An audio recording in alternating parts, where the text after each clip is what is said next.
明けましておめでとうございます。本年もよろしくお願いします。 Source: Beast Tamer. Welcome back to AniRecapz. Like and subscribe so you never miss our quality uploads. Suddenly, a fish mistakes Kanaday's tail for food and bites it.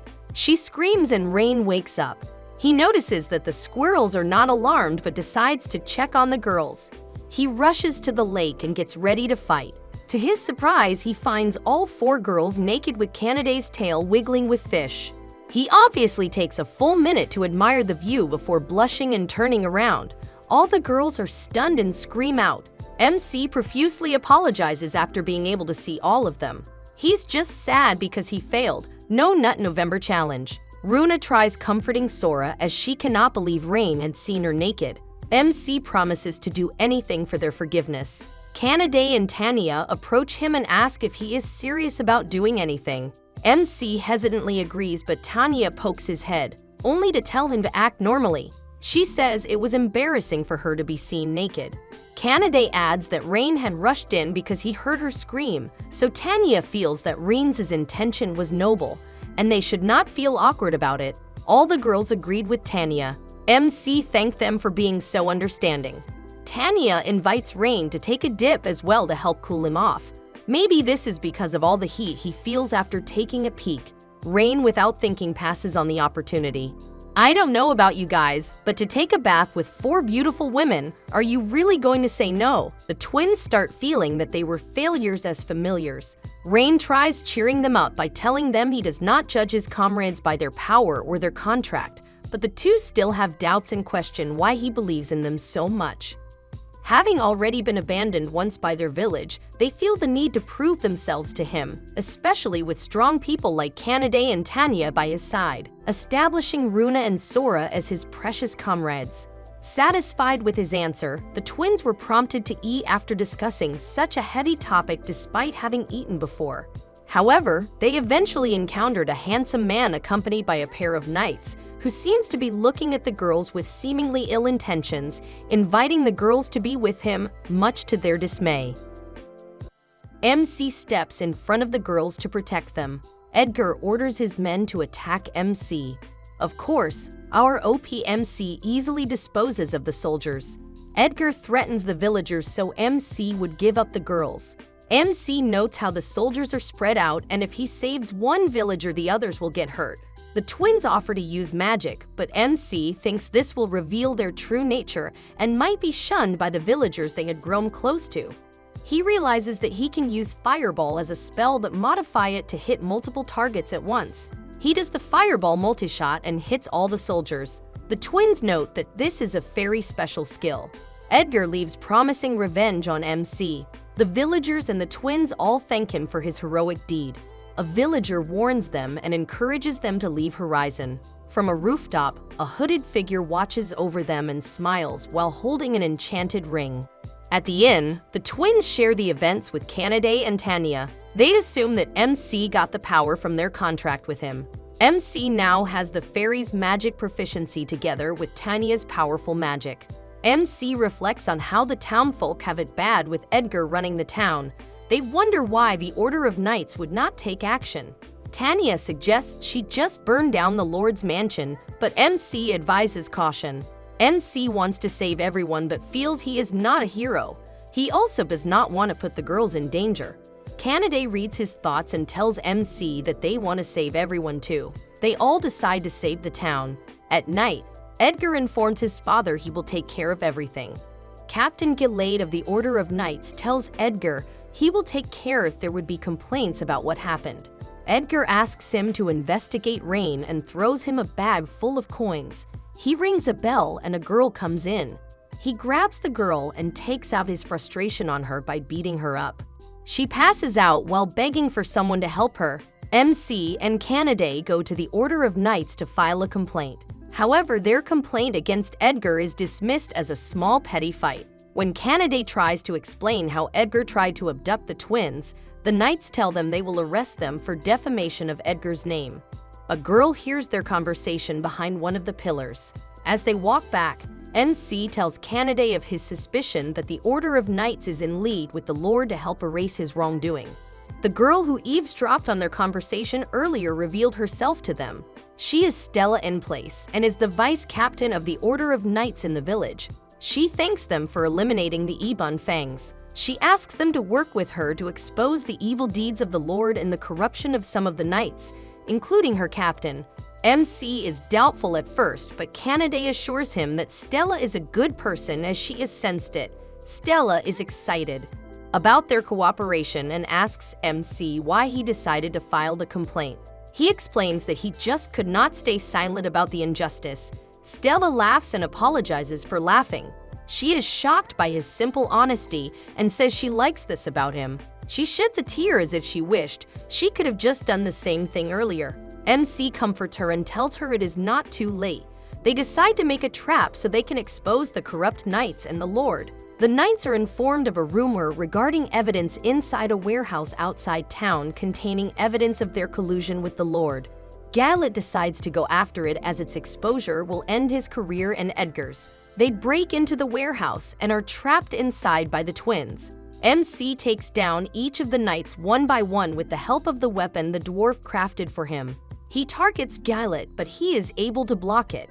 Stella tells Gillet to give up as Canaday, Tanya, and some loyal knights have already taken control of their headquarters where the evidence of their corruption is. Stella asks MC if he can finish off Gallet for his betrayal of the Knight's Code. They charge at each other and Stella emerges victorious. Back in the mansion, Edgar beats the girl again after learning of what had happened. The girl turns out to have 3 foxtails as she lies on the floor.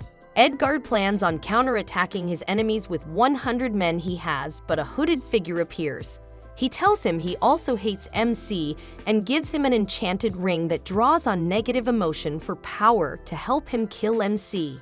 The girl turns out to be an ultimate species also. She is a demigod who resided in a village surrounded by loving people before being captured. Stella and the knight go to the Lord's mansion to investigate the Lord. The guards block them and ask what happened to Gallet. They are informed that Gallet and his subordinates have been arrested for their corrupt deeds. They still refuse to let the night pass. Canaday and Tanya appear and inform them that the old corrupt knights have been replaced by true knights headed by the upright and beautiful Stella. This presentation is so comical we just had to put it in. Who does an introduction like that in the middle of a battle? Stella brushes them off and the battle starts. Inside the mansion, Edgar looks on. Canaday and Tanya break through the gates and Edgar smiles at their arrival. He plans to kill MC so they will lose the will to fight and become his property. Meanwhile, MC and the twins sneak inside the mansion to save the kidnapped townspeople. The twins use a material search spell to help locate the townsfolk. They go over their plans to rescue the villagers, capture Edgar, and gather evidence of the Lord's corruption. They find the villagers in the basement, but also locate an ultimate species. MC asks the twins to save the villagers and he will go investigate the ultimate species as he thinks it might be the ace Edgar is holding. The twins start to object, but MC pats their head, which silences all their complaints. Okay, if this would work for all the women, we might achieve world peace. But who am I kidding? Patting a girl's head never stops an argument or their complaining. MC tells them to use teleportation to save the villagers, but warns them this will expose their identity as fairies. They separate and MC finds the girl locked in prison and opens the gate. He heals her and tries to calm her down. The girl introduces herself as Nina and gives MC a hug. Nina narrates that she was captured by Edgar in the village by using the village children as hostages. He gave her an enchanted slave collar and starts beating her once she puts it on. Edgar seems to have the demented idea that if the girl has the power of the gods and he controls the girl, he is now a god. My English teacher will point out his logical fallacy there. MC past her head and tries to remove the collar. Nina moves away as the collar has strong magic in it. MC assures her and starts to work on the collar. Being a beast tamer, he knows the spell on the collar must be the same spell he uses, so he just tries to overwrite the controls. He gets electrocuted for his attempt and Nina wants him to stop. She reasons out that no one will be sad if she goes away as there was no one left from her village. MC tells her that he will be sad, and so will his harem. Oh sorry, he meant friends. MC concentrates and uses the strength he got from Kanade, the magic power from Tanya, and the magic control from the twins. MC screams at the effort and successfully removes the collar before collapsing into Nina's arms from exhaustion. In the battle in front of the mansion, Tanya complains about holding back her powers and wished she could join the infiltration team. But Kanade points out she is not fit for that team as she tends to use a lot of force. The mansion guards decide to use the hostages against them, and this stops Kanade and Tanya. The twins attack the guards with their flame spell and knock them out. They have completed their goal of teleporting the hostages to safety, so they do not need to buy them time. This invigorates Tanya and Kanade, who decide to go all out on the other guards. Stella leaves them to arrest the Lord. Edgard angrily looks on from the window. His father asks what is happening as Edgard was left in charge of everything. Edgar advises his father to run while he stays to destroy all the evidence. The enchanted ring gives off an ominous dark energy. The girls find MC carrying Nena. In unison, they say that MC has brought in another girl. Perhaps they meant another addition to MC's harem. MC is taken aback and tries to explain, but they say they were just kidding. Sora explains how it was strange for a demigod to appear as they usually do not show themselves. Runa shows the irony of Sora noting this as they are shut-in fairies. Kanade feels the fluffiness of Nina's tail and assures her that she will be safe with them. Stella admires how MC had tamed a new ultimate species again. They catch the Lord trying to escape and MC uses his gauntlet to tie him up. Edgar comes and uses the ring on MC. A Grim Reaper appears and uses a scythe to attack MC. It pierces MC before Kanade could stop it.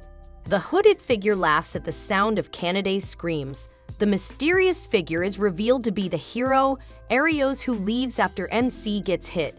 MC opens his eyes and is surprised to see that nothing has happened. Sora explains the epic magic Deet Scythe was used and would usually mean instant death to any living being. They all wonder why it didn't work. Runa decides to test something on MC by engulfing him in poison. This shocked everyone, but she explains MC had received 2 powers when he contracted the fairies, one of which is the ability to nullify any status effect. Sora, though, angrily chokes her for not telling them of her plans to try to poison MC. Their argument scares Nina, but Kanade puts her at ease. She explains that the twins are usually like that. Edgar observes them from above as they banter. He is angered by the turn of events and his hatred triggers the ring, and it engulfs him in dark magic. MC uses a fireball skill to hit it, but the dark ooze becomes a cocoon for the monster it was hiding underneath it. It reveals itself to be the monster that had destroyed MC's village. It promises to kill them all as thanks for releasing him. MC, although stunned at first, steals his resolve for the next fight. The monster senses more people in the town and it decides to fly away and attack it. MC realizes its target. He is once again scared about what will happen to the others, but they again rally behind him. MC asks Stella to care for the townsfolk and Nina. She tugs at MC's sleeves, telling her desire to go with them. As she does not like violence, MC asks her to stay and not force herself. Kanade, Tanya, and the twin assure her, and she reluctantly agrees to be left behind. The monster attacks the town as the villagers scramble for cover. Kanade hits it from behind and he crashes to the ground. The monster sees Elle and the girls and mocks them. Kanade and Tanya attack the monster and MC restrains it with his gauntlet. The monster breaks free and continues to mock them. The twins, who have been chanting a spell, attack while they distracted the monster attacks it. The monster, however, survives their spell unscathed. It summons a horde of monsters and they appear from the ground. They attack an MC and the girls easily beat all of them. He laughs as he summons more and attacks Kanade. MC and the twins heal the fallen Kanade while Tanya attacks from the sky. She destroys the horde and lands in front of the group. The monster unleashes a blast that counters Tanya fire breath. Kandare recovers and Tanya gets overwhelmed by the monster's attack. He launches a new wave of attack blast from the sky and hits the village. This angers MC and he attacks the monster, but the spell is too weak. The twins use a Gumner spell to spear through the monster and anchor him in place. MC boosts Canidae and Tanya, and they unleash a flurry of attacks on it. Their attacks manage to break its horn and sever one of its arms. The monster does a Thanos snap and a huge hole opens under him, releasing another horde of monsters, this time with some having the ability to fly. He leads the horde to destroy the Horizon villages. MC thinks of a solution but is troubled about the villagers' safety. The twins offer to teleport the villagers to keep them safe while MC and the others take on the monsters. They assure MC that it would be okay for their identities to be revealed as the others from the mansion already knew it. They split up and move according to their plan. Meanwhile, the hero party is discussing whether or not to engage the threat that had appeared, but Arios tells all of them that they are to fight the Demon Lord and other small demons that appear. He warns Agath and Minna about going against him without them knowing he had been the cause of the monster's appearance just to kill MC. Stella and the other knight were helping in eliminating some of the demons when the twins find her. They ask for her to evacuate people, and she orders her subordinates to guide the people. Nina wonders if it is okay for her to do nothing while the others are busy protecting the village. Canidae and Tanya continue to fight off the horde as they try to inch closer to the tower where the demon had perched on. The twins had prepared the teleportation circle for the villagers, but some are hesitant as they see the fairy wings on them. The twins are disheartened, but the hot dog vendor steps forward and asks them how his hot dogs tasted. Okay, I know this is all serious and everything, but that phrase can mean a whole other thing if you were not following the series, so you should check out our earlier recap of this series just to be sure. Found a way to insert that without being too obvious. The twins tell him it was the first time for them to taste it, and it was delicious. Again, these phrases are a gold mine to exploit for explicit jokes. The vendor steps into the circle. Soon, other villagers attest to their kindness, and soon all the villagers start going into the circle. A soldier rushes in and informs them of the monsters behind her. Sora tells Runa to take care of the monsters while she takes care of the villagers. Back in the village, Canidae and Tanya easily takes care of the monsters, but there are just too many of them to go through. Suddenly, the adventurers from their guild come and start attacking the monsters. Helen had pleaded with the adventurer, and Gantz offers those volunteering his weapons to help MC and his party. Soon the entire guild decides to join in. Having an opening, MC and the girls go through and move toward the monster. Meanwhile, Nana observes how the soldiers and the twins were working, hand in hand saving the villagers and fending off the monsters. She reflects on her fear of violence and wonders if she can continue to be uninvolved. She disappears from the twins. MC and the other had worked themselves closer to the tower, but as MC tries to cast a spell, their location was still too far. They discuss strategies on how to get closer, but realize that instant teleportation can only be done by a demigod. Nina appears and hugs MC. She wants to help and she agrees to it. Another horde attacks them, so Canidae and Tanya leave to face them. MC is worried as the sheer number of monsters were overwhelming, but they convince him to believe in them. MC carries Nina and starts running toward the tower. The monster spots them and starts attacking them. MC avoids his attacks, so he firsts a huge energy ball at them.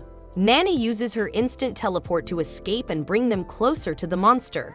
He boosts himself, which makes the monster wonder why he did it. The monster decides to let the horde attack, but Nina teleports them closer. MC binds the monster, but the monster's dark energy engulfs him. MC struggles and breaks free of it. He commands the horde to obey him, and they all start to do so. This shocks the monster as he is just a mere beast tamer. He breaks the bindings, so MC orders the horde to attack him. They destroy the monster and he slowly vanishes. Nina loses consciousness and they fall. Tanya catches them and they reunite with the others. They successfully repelled the monster. The town slowly starts rebuilding with Stella becoming the captain of the Order of Knights. She searched for Nina's village, but all the inhabitants had moved away so. This saddens Nina, but MC tells her she will surely meet them again. Canidae helped with the rebuilding, and Tanya's secret as a dragonoid turns out to be not so secret at all. The twins have been accepted by the townsfolk and even get free hot dogs. Despite all his accomplishments, MC still feels he is just an ordinary beast tamer, which all the girls disagree with. Back at the inn, Nina wants to be part of MC's harem or sorry party. MC makes a contract with Nina and she becomes part of his harem. Ops, sorry, kept saying the wrong word here. Nina becomes part of MC's party. All the other girls treat Nina as the youngest and they all give her a big hug to welcome her. Arriving at the guild, MC finds Stella talking with Natalie. They have just begun a partnership between the Order of Knights and the Adventurers Guild to help protect the city as the rebuilding is ongoing. Later, Natalie congratulates MC for advancing to rank C. Mick wonders why he is in rank C. He started in F, climbed to E, and now C. He probably is wondering if they forgot the alphabet. Natalie explains his efforts in stopping Edgar and a classic demon merited more than just one level promotion, so he was given 2. MC humbly explains his purpose was to protect the town and he also had help from the others. His team also encourages the recognition he is receiving. MC will also be receiving gold, so he treats everyone to a meal. MC introduces Nina to Natalie, who finds her extremely cute. MC shares with Natalie his dilemma of having to squeeze his harem heir team into one room at the inn. Natalie suggests they buy a house and they all decide to go house hunting. Wow, having a house all to yourself with beautiful girls surrounding you as your harem heir team is probably every guy's fantasy, or maybe just most, not all. Natalie shows them different houses just like a real estate agent. The last house they see was perfect for them, but Natalie informs them that there is a ghost haunting the house. Canaday panics as her physical attacks are useless against ghosts. Natalie decides to regale them with tales of the horrors the ghosts bring. For someone trying to sell the house, she sure is not doing a very good job at it. With good price and the beauty of the place, they decide to investigate the house. Before purchasing it, Natalie agrees and allows them to investigate while she does not enter the house. Okay, this is a bad sign for our heroes. The spooky house creaks with each step and the dust make Nina sneeze. A surprised Canaday squeezes Tanya's tail. Good thing it was just the tail. Imagine if she had been holding something else like a banana. Suddenly, the furniture starts moving on its own and they start hearing a voice telling them to go away. A ghost appears and the twins use a spell, but it dodges it. Canaday is so scared that she is immobilized with fear. Tanya notices that the ghost cannot attack them. They start discussing about it and the ghost looks for a new victim. It notices Canaday and decides to scare her. This makes her so scared that she herself becomes possessed with fear and she starts attacking the ghost. Her physical attacks are able to hit the ghost's clothes, which surprises the ghost and everyone else. Quick question, why are ghosts always dressed? Are all ghosts dressed? Makes you wonder, right? How do you dress up when you're a ghost? Well, before we wander off, let us get back to our story. The ghost becomes scared as Canaday starts attacking her. The twins cast a spell to corner the ghost and Tanya grabs Canaday to stop her. MC decides to talk to the ghost, but it charges at him. MC orders it to stop and the ghost stops at his command. The ghost is unable to move. MC explains that there was a phantom tamer in their village. This village of MC is full of surprises. What kind of tamer do you think MC will refer to next? Comment below so we can see and laugh when more episodes come out. The ghosts still object to being controlled, so MC makes her fall to the ground and be immobilized. The ghost yields to his control and MC introduces himself. The ghost laughs at the strangeness of MC's request. She tells them that she is Tina Holy and was a maid 30 years ago in another town. She had died at the hands of her cruel master and decided to come to the house. She proposes to leave and apologizes for scaring them. MC asks if Canaday is still afraid of Tina. She admits that she was not anymore, so MC ends up inviting Tina to stay, maybe as another addition to MC's harem heir team. MC buys the house and Natalie happily notes how MC contained ghosts too. Canaday informs Natalie Tina the ghost is preparing for a housewarming party with the help of everyone. MC and Canaday leave the guild to go shopping for the things they need. In the market, the hero party arrives and asks a merchant for a week's worth of provision. Arios informs the merchant that since they do not have money to pay, the merchant can consider it as tax. The other member starts gaslighting the merchant by saying how thankful he should be for being able to help the hero and how it is the will of God. Agath even goes as far as telling the merchant that even if the goods were of poor quality, they will accept them as they had no choice. What a bunch of Karens! The merchant flat out denies them and calls them a joke. As they had not helped when the town was being attacked, he refused to help them. Arios, being a Karen that he is, insults the merchant. Lean suggests they go to another shop, but other shop owners mirror the sentiments of the merchant. The townsfolk also call them cowards hiding from a demon and question their ability to defeat the demon lord. Arios get fed up and slashes the merchant's stall. The hero party leaves with the townsfolk telling them that the beast tamer was more of a hero than they were. This angers Arios and he promises to get him. Back at their new house, Canaday and MC bring their groceries home. Canaday runs ahead of MC and stops at the door. She turns and welcomes MC back just as a wife would. Ever wondered whom MC will end up with? This foreshadowing makes me give my vote to Canaday. MC opens the door and is greeted by the others. At dinner, Tina explains how Runa had helped her taste the dishes as she could not do so.